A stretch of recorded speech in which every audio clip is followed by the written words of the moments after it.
Hi, it's Friday, it's 3 o'clock. Welcome to Together Unlocked, brought to you as always by Together 2012. We're a disabled led arts organisation based in the main London 2012 host borough of Newham. I'm Ju Gosling, also known as the artist Ju90. I'm the artistic director, and with me today in my Canning Town studio, as always, is our chair, the artist Julie Newman. I'm going to give us some further audio description and tell you why we're dressed up to go out to stay in, as it's a Friday and our regular spot. But first of all, I'm going to go over to the West Midlands. But can I ask you guys first just to adjust your camera? We've got a lot of white space at the top again.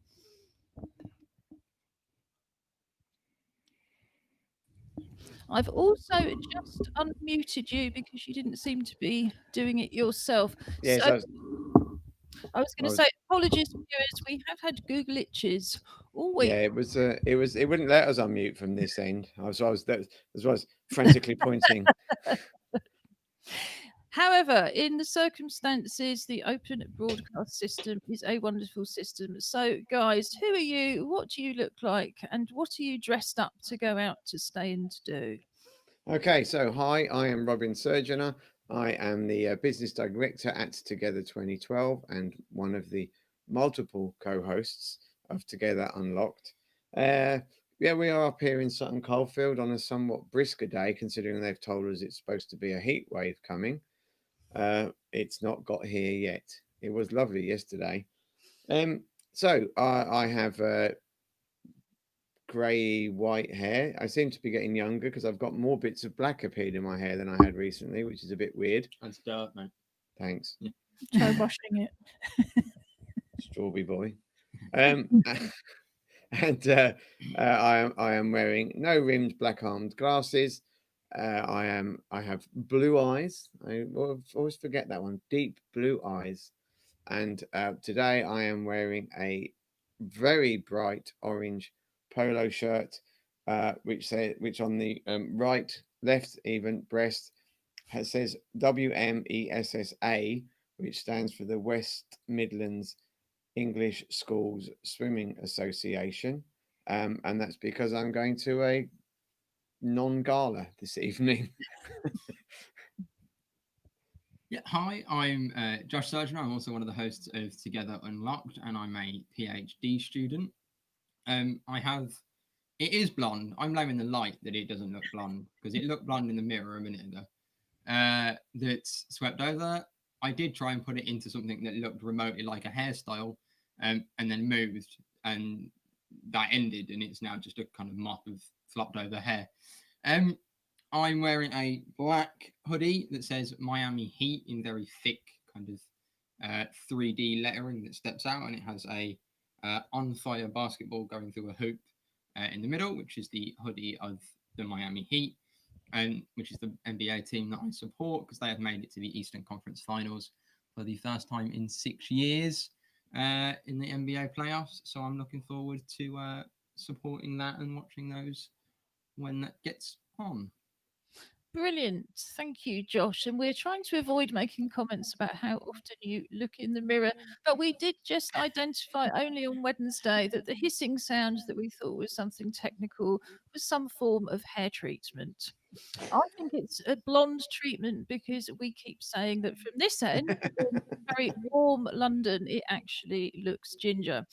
So I'm Ju Gosling. I am dressed up to go out to stay in to watch to BBC Two's Live at Home Festival, which is running all weekend. On a Friday, another of our regular features is Something for the Weekend. So I'm going to tell you more about that festival then. But I am wearing, I think we could do with a bit of help here. I'm not sure whether it's called a tribal bucket hat, but it's one of those hats with a brim that is sort of plonked on your head like a bucket, and it's in shades of black, white, and grey, made somewhere I suspect like Indonesia. I've got a green t-shirt on that says offline and a corduroy patchwork waistcoat in shades of purple, blue, and green. I also have under my hat a short red tennered Corona crop, self inflicted. I've got black plastic glasses, black wrist braces, and silver jewellery. And I've got green eyes, which apparently is very unusual. But however good your vision is, I would be surprised if you could see them on the live stream. Behind us is our Together banner. It's a graffiti type banner that we produced as a group in 2014 with an organisation called Graffiti Life, who ran a wonderful summer workshop for us. On the banner, if you can see it all, are different representations of all the different art forms that our organisation covers. So, photography, filmmaking, dance, drama, street art, carnival art, poetry, visual arts, music, and much, much more. So, we'll be telling you about how you can join in from home with that throughout the course of the show. But last but by no means least, Julie Newman, our chair. What do you look like and where are you going? Oh, I don't know what I look like today. I really don't. I mean, I've seen me in some strange outfits, but this one, oh goodness me, I'm wearing a sort of baseball cap, but I can't judge the color. Is it silver? I'd say it was light grey. Light grey. It's got quite a full brim, so the top half of my head is in shade. I've got dark rim glasses, and underneath I do actually have hair, which is gold and silver today. Um, I have a white base t-shirt with paint splatters on the shoulders, which looks either as if somebody's upset a paint tin on top of my head, or as if somebody, or a friend of mine actually said he looked like a unicorn had vomited all over me. Sort of like, that's the sort of friends you love, isn't it? I have a silvery, well, it's a pewter bracelet, torque shaped with two little wolf heads, and I have a bronze pendant of two wolves howling at a moonstone. So a very strange assortment of outfits today, but they're there for a purpose, which we'll talk about a bit later on. Well, tell us what you're dressed up to go out to stay in to do. And if, like me, it's another thing that we can look at under something for the weekend, we'll pick it up again later. Okay, I'm going out to the Museum of Modern Art in New York. Uh, I've never been. Well, I don't think I've ever been to New York. Uh, not as other than a small child, I think. Um, but the Museum of Modern Art has got some really interesting, in fact, quite lovely paintings in it. And it's somewhere I've always wanted to go to. It was completed in 1929, about 2 weeks after the Great Depression hit America, hit the States for sure. So the timing was a little bit off, but you could say sort of like probably an understatement, really. But it's got some lovely Matisses. Particularly though the Van Goghs, I really want to see the Van Goghs that they've got there. They've got Starry Night there, which is one of my favourites, and I'd love to see it in real. I remember the first time when I came back to this country that I went to the National Gallery and I walked into a room. No, it would have been the Tate actually, and I walked into a room and it was a room full of Van Goghs, and it took my breath away. I actually had to sit down on one of the benches. I'd only ever seen them in pictures in books previously, and to see the paintings in real life and the size of them and the dynamic, they're very dynamic. Dynamism. That's the one. And it was really stunning. There's something very special about seeing a painting in real life, isn't there? Well, there is, but as we are recommending that you do it virtually, perhaps this is not the time to dwell on it. So you're going to see how we tell us how we can all go along and do that virtually Definitely. later on. Yeah, for sure. I think you look very much like an art tourist, and it's a very many years since I visited New York, but I was fortunate enough to go to MoMA, and I don't think you would have been the slightest bit out of place.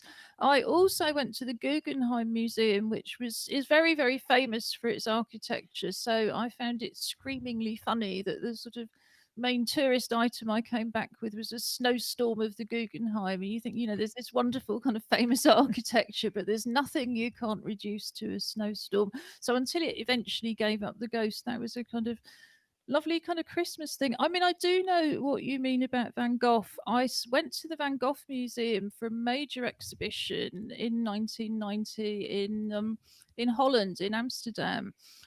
And it was the same weekend I sustained a spinal fracture. So I could barely move, but I was booked on this holiday and nobody was diagnosing what had happened. So I just remember being in the most appalling pain, but in front of these incredible canvases. And of course, the pain just made it even more intense. I've still got the catalogues. I obviously didn't carry them back myself. So I kind of went from the museum to the hospital on when I got home. But yes, I mean, there is something very special about it. But the reality is you can now see so much more online than you ever could have done, and far more than you would ever have had time to go and see in person. So I'll really look forward to hearing more about that. The other thing I should say for anybody who was watching on Wednesdays, yes, it is the same hat that Julie's wearing that I was wearing for a completely different purpose. Julie has still not been home for the last 6 months, although legally we are allowed to bubble. It's proving to be a little bit more difficult in terms of practice. So you're still living with the outfits that you had in March, but at least you won't need any summer clothes soon because the weather is going to change. But before that, as Robin was saying, there is going to be a heat wave, particularly in the southeast. It's going to reach 31 degrees on Tuesday. So we'll remind you again on Monday about what to do with the heat. In the meantime, as always, there seems to be quite a disparity between East London and the West Midlands, because we haven't felt the need to put anything like a kind of overtop on yet, and yet the number of times we've seen you in thick tops because it's really, really cold. It just reminds me that London has a microclimate. So we would love to know how you are dressing up to go out to stay in. We couldn't see the point in having all those nice clothes just stuck in the wardrobe, and we also couldn't see the point in simply dressing up to go out to things that we can really do from home. So we would love to see your weird and wonderful outfits as well as your mundane. Send us your photos and videos to info or TV at together2012.org.uk, and we would love to show them, or indeed arrange to come on the show as a guest and explain in real time what you're dressed up to go out to stay in to do. In a minute, we're going to move on to our new regular feature update, and we've got some very exciting news to share with that. Later, we're going to look at some of the activities, as I said before, that you can join in from home within our program, which is unsurprisingly called Join In From Home. At the moment, we're revamping that. So we're launching a whole range of new activities next month. If you've got ideas for what you'd like us to do or what you would like to see, again, write to info or TV at together2012.org.uk. Or if you're watching live on YouTube, just use the live chat. Give us some ideas now and we will start reading them out. On a Friday, we finish with a musical performance. So I'm pleased to say Robin will be playing us out. What song have you got for us today, Robin? It's a song called We Are Children, which was written when Josh was about 5, without putting too negative a spin on it, as a response to the Dunfermline massacre. But it was meant as about that everyone is a child of the world and everyone needs to learn to live together. So that's the message of the song. But I guess the context makes it make sense when you hear the words. Yeah, and I think it's really interesting to hear that. And we might pick up some things around songwriting again later. Have you got anything else to add, anybody, before we move on? I was just going to say, as the resident nerd of the show, remembering way back to A-level biology, I think it's about 2% of the world population have green eyes. Oh, well, that's me. Yes, in response to your description, trying to remember my genetics that we did it. Yeah, I think it's about 2%. So very rare. I'll add that to my list of minorities I can represent. I find myself in the room and I go, okay, so I'm the only this.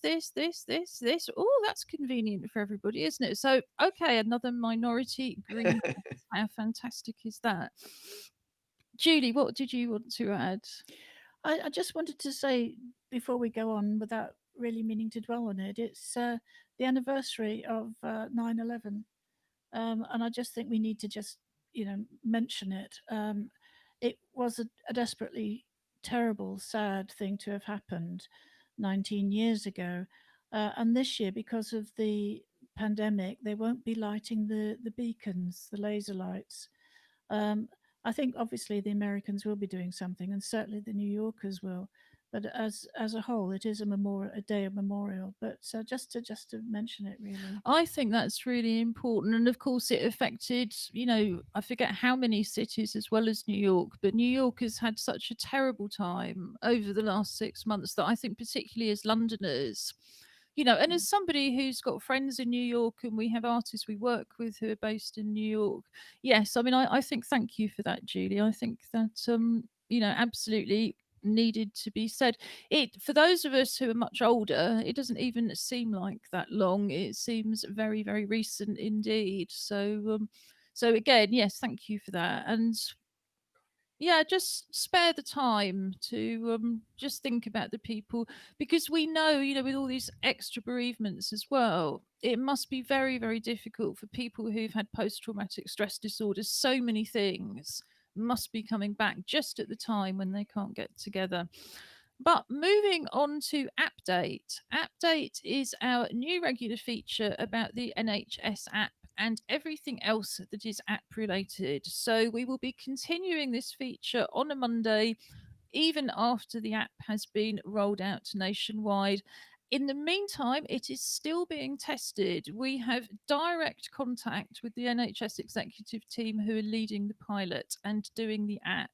So your feedback really, really matters to us. You don't have to be in Newham, but if you are in Newham, please download the app and tell us, what did you find easy? What did you find difficult? What did you find confusing? Were there some things that didn't make sense to you at all?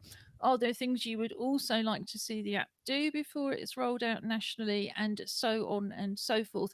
But if you're not in Newham, just tell us generally what makes an app accessible to you, what makes it fun, what makes you kind of continue to use it after a certain point of time. And more broadly, in this, our digital year as an organization, what are your favorite apps relating to the arts? We've been discussing quite a number, and I'm sure we will continue to do so.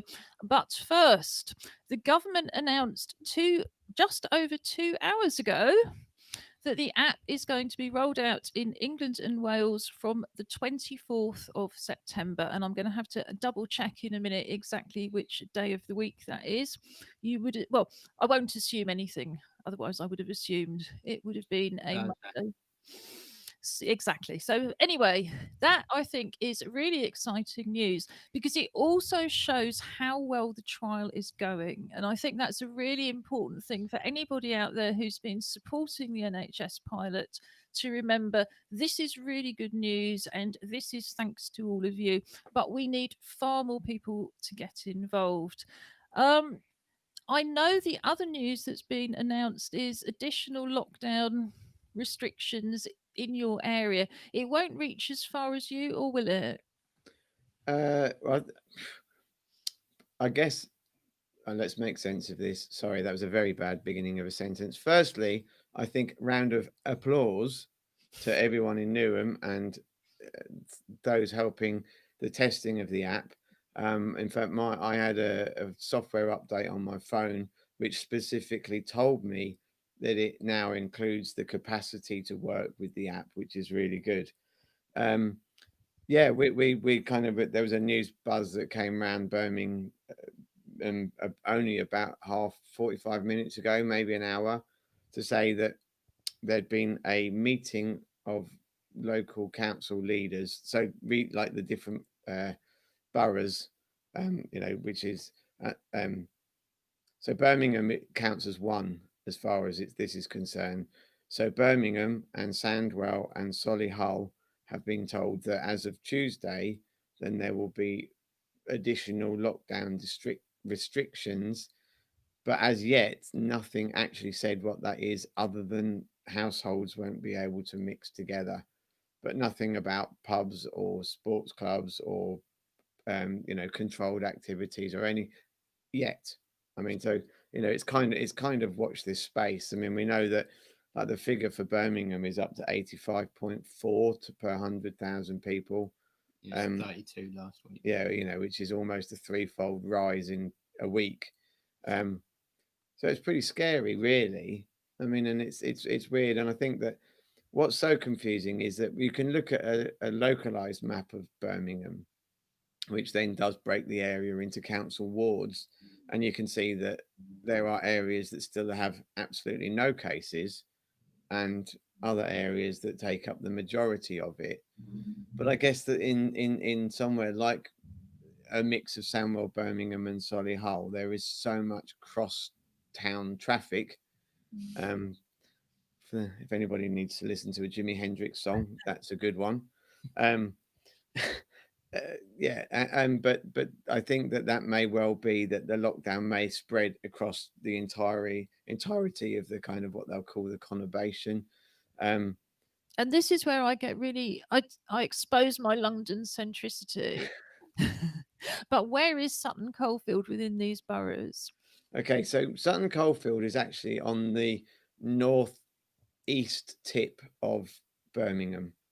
So if you look at a map of Birmingham, the top right-hand corner of that kind of squidgy blob in the middle is where Sutton Coldfield is. Just outside us, I mean, probably less than a mile, is Staffordshire and North Warwickshire, which probably aren't going to be in lockdown, but that's where it goes. But so we are really on that edge of where we are, and but you've only sort of, it's not that far across town. Birmingham is probably only 20 miles wide, from corner to corner. But there are so many small little towns, and I guess just like London, Birmingham, and then add in Solihull and Sandwell, are loads and loads of what were little towns or villages that got bigger and bigger until they all blobbed into one, mushed together. yeah, they one big area that is almost, I think it's almost divvied up because it's easy to be able to work out how to fund it and do bin collections and deliver letters.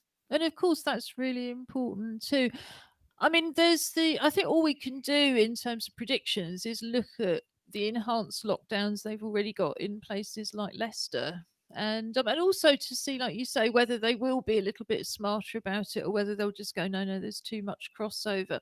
I was looking on the Newham Council website and they have now produced, I think they call it, I forget exactly what they call it, but you can get to it from the front page. And it's basically a series of updates with a comment from Jason, who's the Director of Public Health. And unfortunately, what it shows today is that the number of cases testing positive in Newham has doubled in a week. So over 100 people tested positive in the borough last week, around 50 the week before. And if you look at the percentage of people testing positive, so it isn't just about, oh, the app's working really well, people are going for tests, because the percentage of people testing positive has doubled as well. And that's how we know that it really has doubled.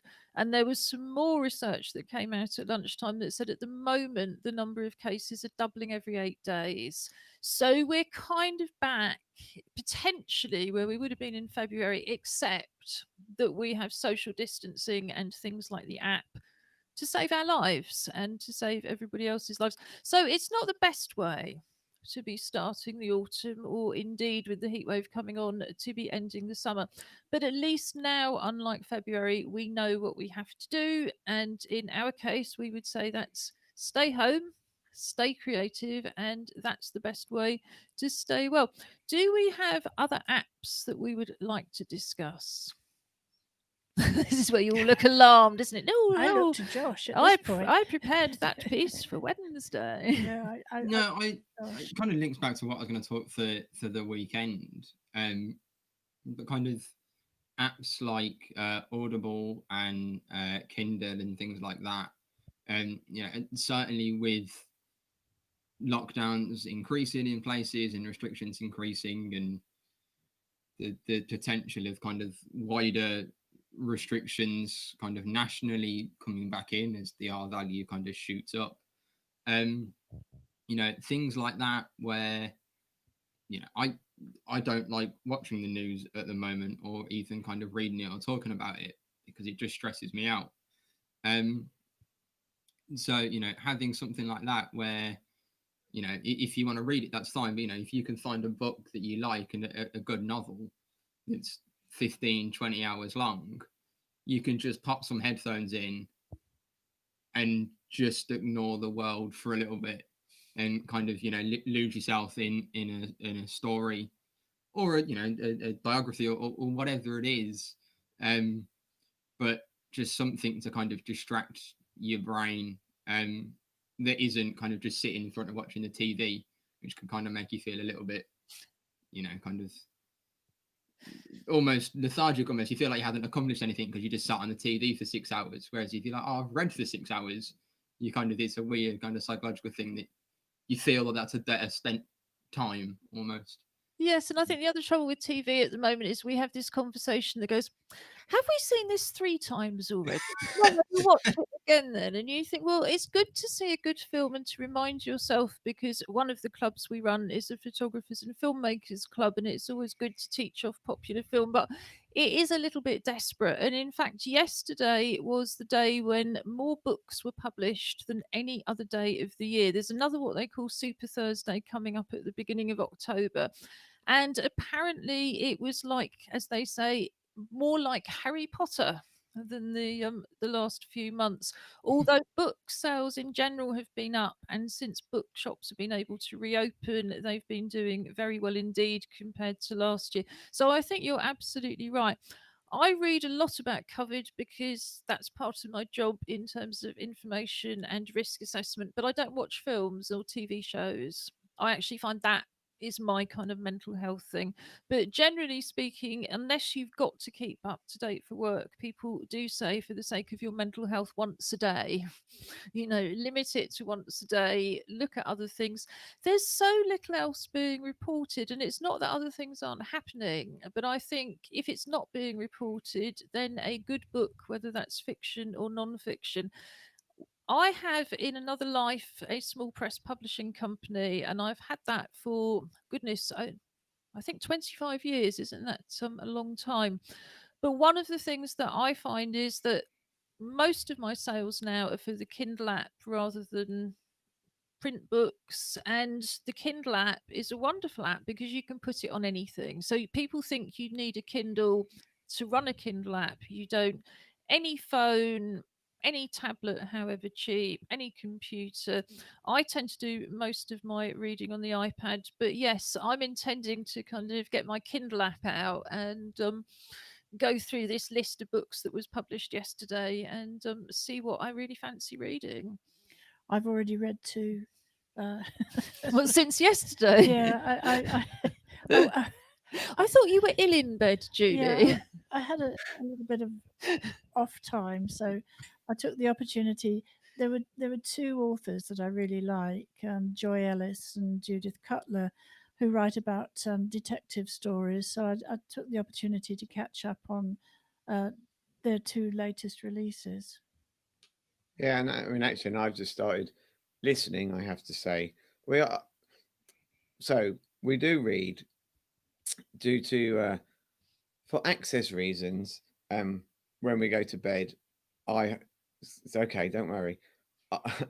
I hold the book up because Tracy's not able to hold a book without fear of a broken nose. So actually, we read a book, but unfortunately, usually what happens when I pick a book up is that I end up with the one with the broken nose after about 3 pages.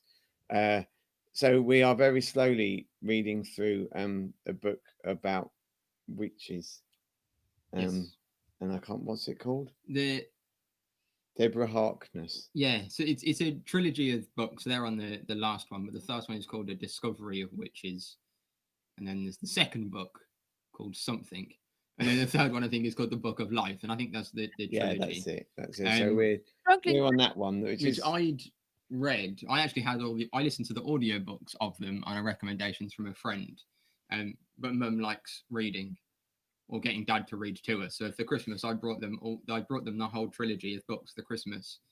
I think about 3 years ago, and at the rate of a page and a half a night, it's taken them a while. what they say, a good gift. Lots of people have picked up loads of books they've been meaning to read. Before this gets completely off the topic of app date, and there are other reading apps, but actually, what I find as a publisher is Kindle gives more money to the authors than any other reading app. So Okay. I think is always important to bear in mind.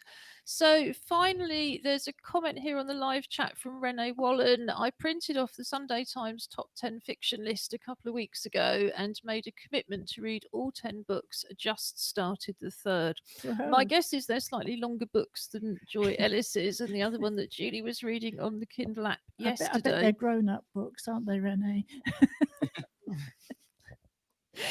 Yes, well, moving swiftly on. So that's I didn't mean rude books. No, I didn't think you did. I did.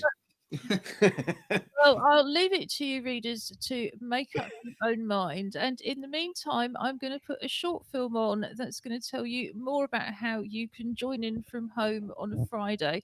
After that, we'll be looking at something for the weekend and coming back to some of the things we've just flagged up earlier, as well as looking at lots of other opportunities for you to be creative and entertained from home.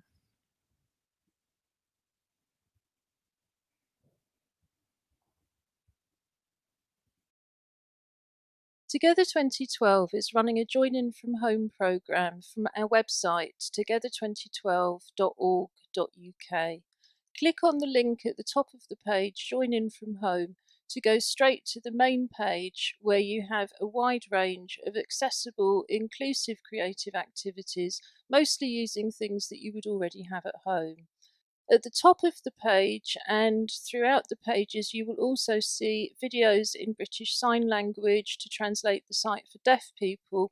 These videos can also be useful if you have difficulties reading and you simply want to hear more of the content. The Join In From Home programme is based on the activities that we would usually be running in East London. So, for example, we have an art club which usually operates on a Tuesday with craft-based activities and on a Friday morning for drawing and painting.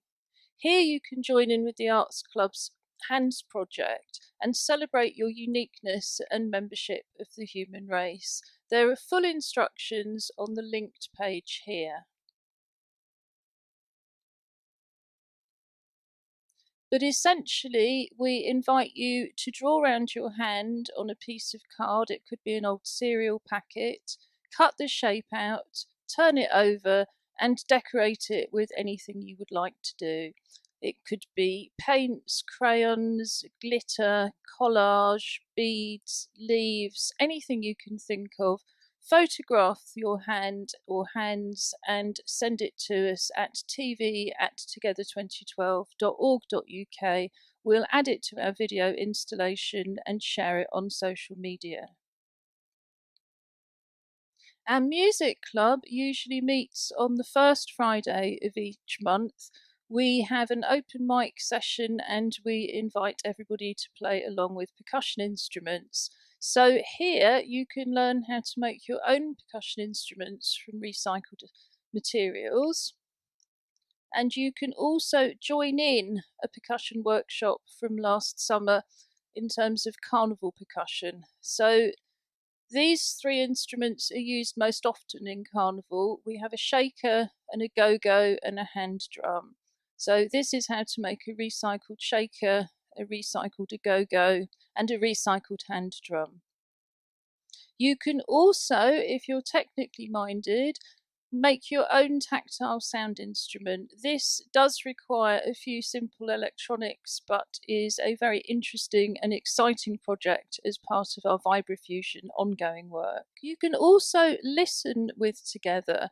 We have Spotify playlists created by Robin Surgener, also known as our TV presenter Angry Fish, and we also have two classical music playlists from Bournemouth Symphony Orchestra, including one that's uniquely suited to people who are feeling very unwell.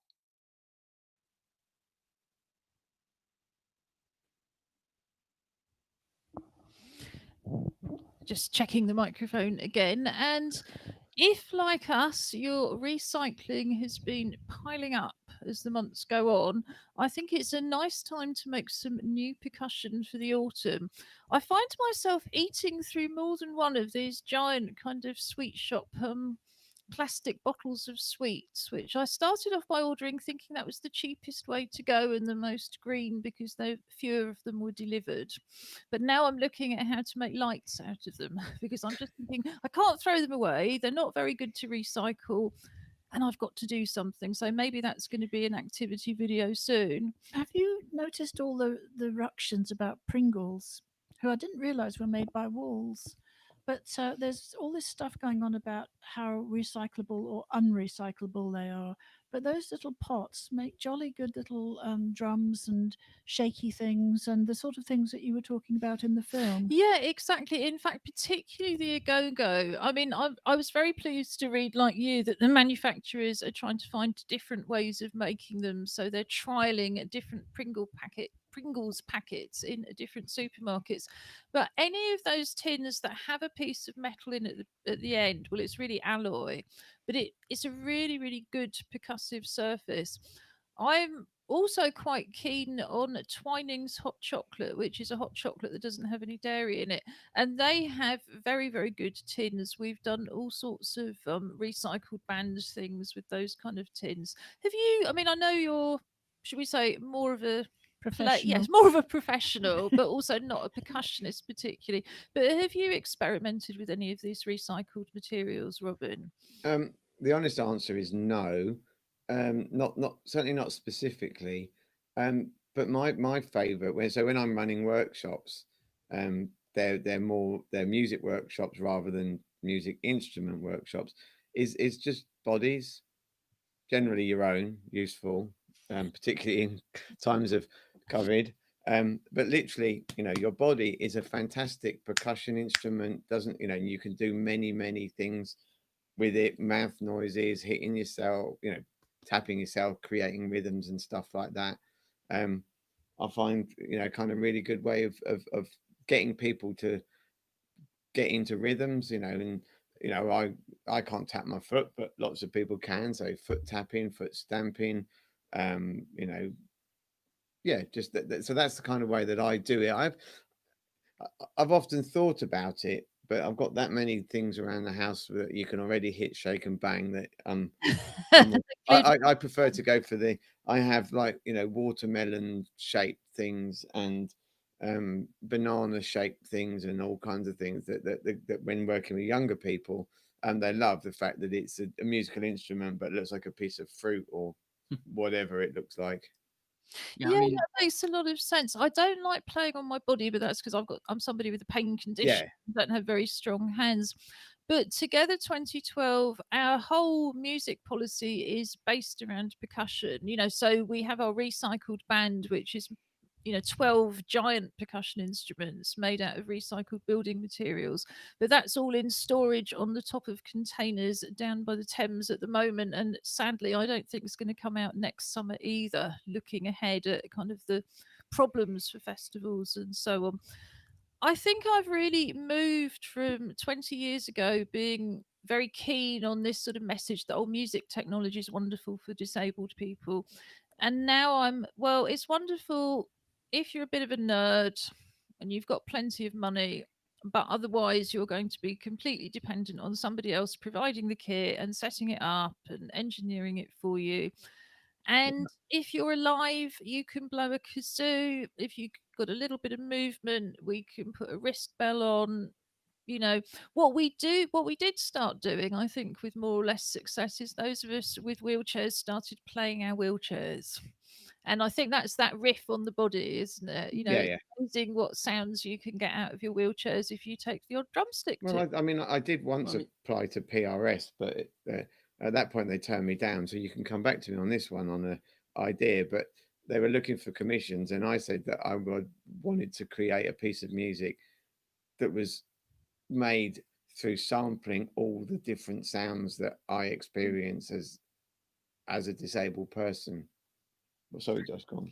You know, I'm gonna, as someone that used to be a drummer, back when I had arms that worked, with a very nice kind of really big drum kit, even now I just tap stuff all the time, tables, cutlery, sides of cups when I'm doing stuff. I do it all the. I just make kind of little beats.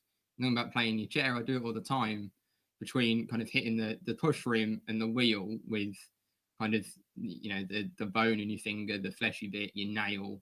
I've got a ring on this hand, so kind of tapping that on it to get kind of all these different sounds, and I do it all the time. Kind of little, I'm sure to the great annoyance of everybody else. Sure. Normally when I just shut up, we're kind of waiting for dinner. Mind the mic, mate. Sorry, Um, having a moment here. right there.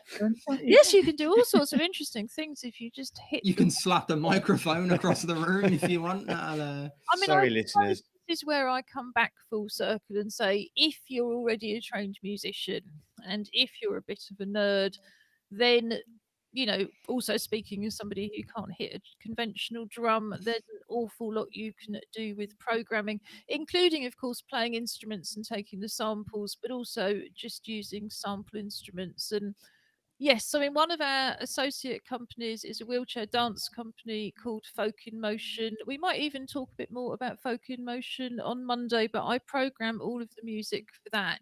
And there is something quite powerful about being able to control an unlimited number of instruments and get them all to do exactly what you want, which is, but I also have quite a big percussion collection of things that don't require a lot of strength and aren't going to hurt very much to play. So, yes, I think this week.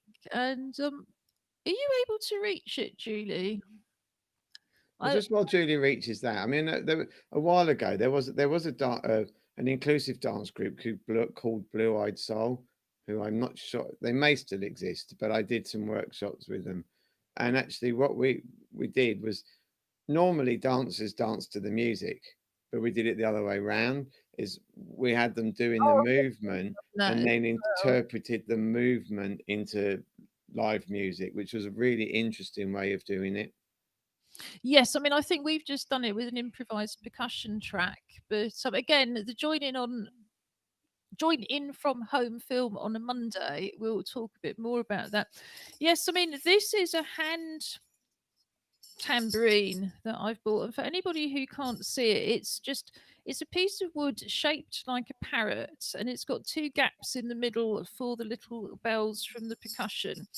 And it just means that I can literally kind of hardly move my hand and I can still play it. Whereas a traditional tambourine, even if you don't hit it, you've still really got to get your elbow and everything going.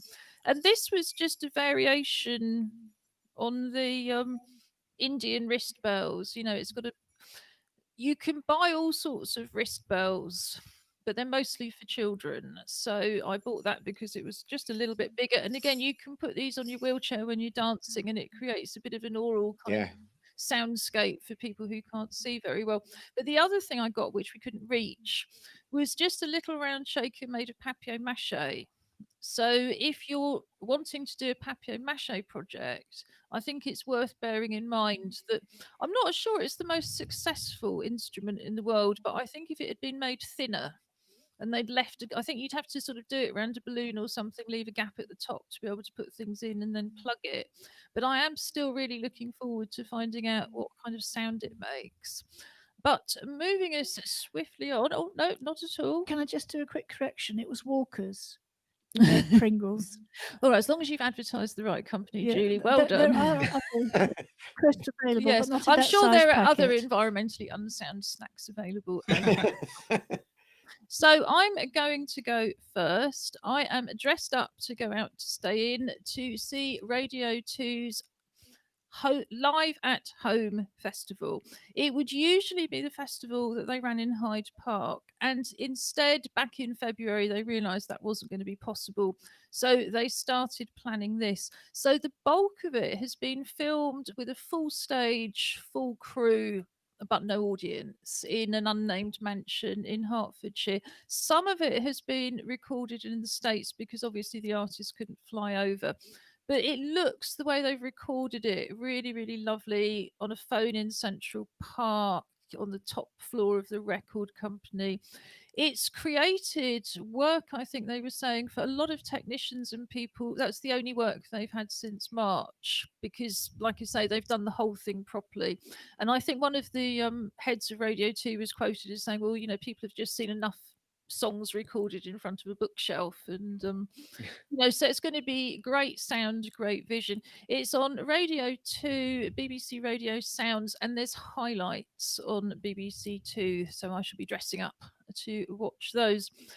I can't remember all of the acts, but the Pretenders are playing, and it was Hooray. reminding me of more than 20 years ago being in the pit at Glastonbury and watching them play. So I'm definitely going to make sure that I listen to that. None of it will exactly be live, but then I don't think that would have been possible in the circumstances. So you're going to MoMA, Julie? I am, and online there's a lovely gallery with assorted paintings that have been picked out that you can look at in depth, and you can get because it's online. You can actually go magnify them right up, so you can actually see some of the brush strokes. Um, as I said, I'm very fond of Van Gogh, actually since I was a kid, but Chagall as well. I'm hoping to see some Chagall, but generally, I just want to explore the website. I think it'll be a lot of fun. Additionally, we're talking about the weekend, are we? Suddenly thought, this is where I was going. I don't know. You're at the weekend already. I'm at the weekend. Yes, I am. I'm going to watch the box set of Battlestar Galactica on the BBC iPlayer. I love that series. I just think it's wonderful. It's a remake of I remember the original series in 1978. It's a remake of that from 2004. And it's got the first 4 seasons, so I'm going to really enjoy that. Those nights when I can't sleep, I'm just going to pull it up on the iPlayer and have a little squint at it. Great. And I should have said before, we have a highlights and links page on the website. It's on the main Together TV Unlocked menu. Just pull down highlights and links directly to everything we've mentioned here today will be there. So over to the West Midlands. You'll definitely be staying in by the sounds of it. So Yeah. what Probably. Yes. recommending? Well, for me, I've only got the one thing, but it's actually I guess really quite a big one in the sense of all the things we've been talking about. One of the big areas of artists who have missed out kind of almost on everything with around activities starting again, other than live theatre, is the club scene. Kind of electronic music and the club scene. And the club scene is, for those who aren't used to it or don't know much about it, generally it is getting as many people in the same place as possible, all jumping up and down together to a rhythm, to a trance, whatever whatever kind of dance music you're into. And they're very sweaty, very, very unsocially distanced environments.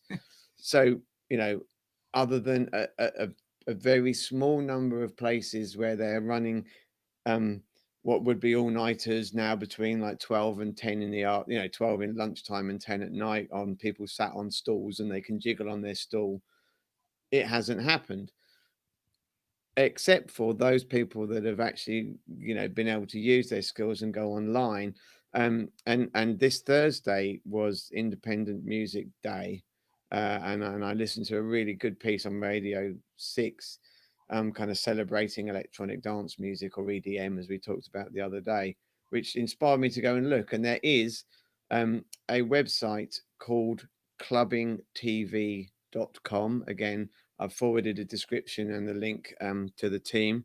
But essentially, this is both got lots of recorded sets done by the club DJs, and a lot of them doing them in the clubs that they would have been doing them in, because a lot of the DJs and stuff own the clubs or have got residencies, and so they're kind of in situ. And interestingly, there's a lot of club DJs are women, and looking at the kind of host of stuff, and I just thought that was really interesting that that we all know there is a predominance of men in rock bands. Actually, there's of the pictures and names that were listed, of those I understood the names, not always obvious by the name, but certainly the photos of the DJs doing their sets, there was a real good predominance of female DJs, which think is that's good. Yeah, And and I think the whole thing sounds excellent. I know a few weeks ago, one of the things we recommended was Black Pride, and a lot of that was streamed again from an empty theatre, or people had recorded, or live streamed from other venues. And of course, then you've got the lighting and everything else. I mean, we didn't talk about it on App Date, but I think the picture for so many artists has become even more complicated with this rule of six. Because if you're a band with more than six people, or you need those technicians just in order to rehearse. I'm going to catch up with one of my assistants who had her first rehearsals this week for 6 months, and they'd found a socially distanced venue. I suspect what she's going to say to me is it's going to be the first and last rehearsal, because, again, there doesn't seem to be there doesn't seem as yet to be any advice for community organisations, libraries, neighbourhood centres. It all seems to be, if you're not a business, you can go and work there, but if you want to actually go there as a group or as an audience, then again, I think it's where it comes back to the bigger activities. If you're licensed and you do a risk assessment, there's no problem. But of course, so much of what people do from day to day, informal groups that may not even have their own bank account, and that, of course, is going to fall at the wayside. And it's very difficult to see with bands, unless they're going in and getting a venue to open up for them specially and risk assessing and spending a fortune. I think rehearsals may have just been put on hold for the winter. But I absolutely agree. I mean, I think the nightclubbing scene, and, particularly as someone who's also a co-chair of Regard, the National LGBTQI plus disabled people's organisation, clubs are also really important social spaces for people. But at least we can hear the music this way, which has got to be something. I bet, Josh, you've got something to say about that, haven't you? Yeah. I'd both love to be able to go to a good dance party, and I really don't want to go out at the same time. In terms of something for the weekend, I had a couple of kind of sport ones that I'll quickly get through, because I want to mention something before we finish. It's the US Open finals this weekend. That's all streamed on Amazon. So the wheelchair finals, men's and women's finals. So I'm looking forward to watching that. There's the Formula One this weekend. And I'm going to try and look at doing some virtual board games as well, which I'll feedback on Wednesday on for our gaming and sport section.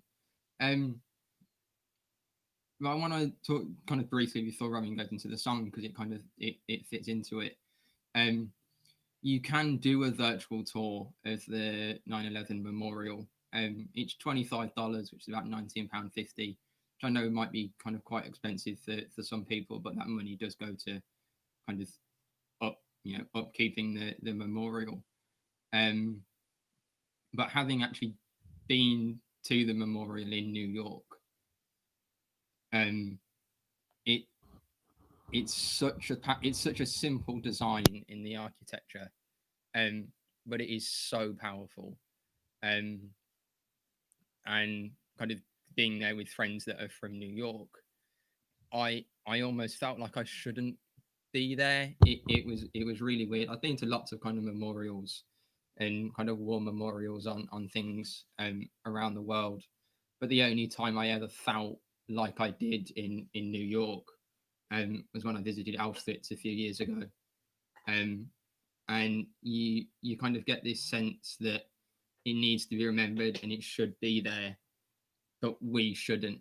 And yeah, if you have the opportunity to go, I would recommend it, because yeah, it's such a powerful place to be. And I think it's never been more important, looking back, to just be reminded that every life matters. You know, in this context, every life matters. What we're doing as a community, by social distancing, by following the rule of 6, by installing the app, is saying these lives are precious. Nobody should die before they have to. The dance parties can wait, the museum tours can wait, our live events can wait, but you know, we need to be protecting people. And I think the other fact that came out today was that infection rates are not rising amongst the shielding group, which of course all of us are part of, but we don't really want to be shielding longer than we have to. So please do think about us. So that's lots of great things to do at the weekend, including our very own Join In From Home programme. For other ideas, just visit our website www.together2012.org.uk. On Monday, we'll be back at 3 o'clock with our update, a guest interview, and much, much more. But in the meantime, have a great weekend. Bye-bye. See ya. Okay, people. So just going on from that, this song called We Are Children is just about celebrating everybody's lives.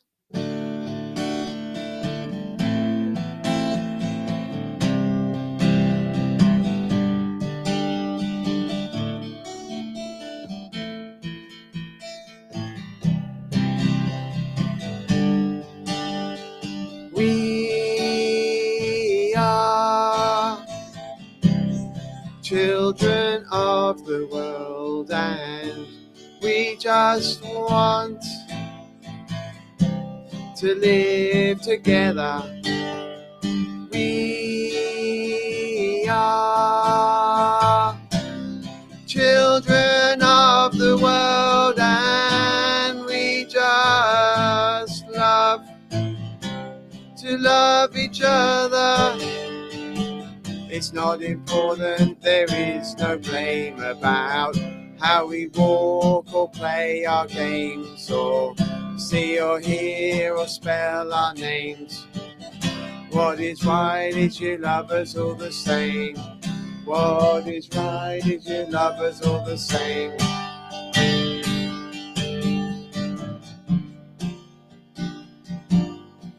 There are people who don't understand, but we know better, and we can live hand in hand, hand in hand.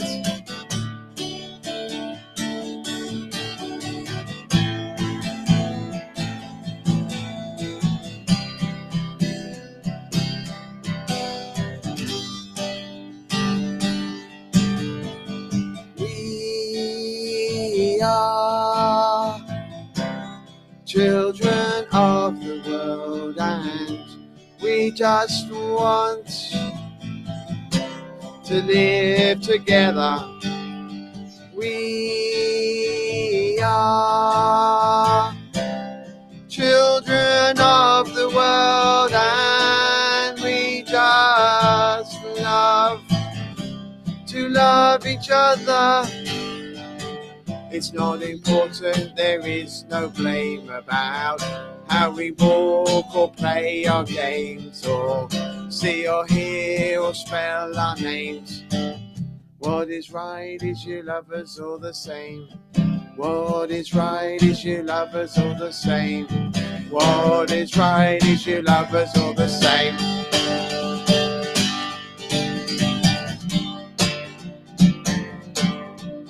There are people who don't understand,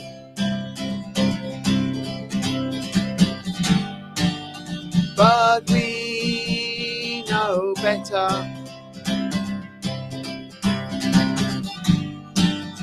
And we can live hand in hand, in hand in hand. Oh, we know better.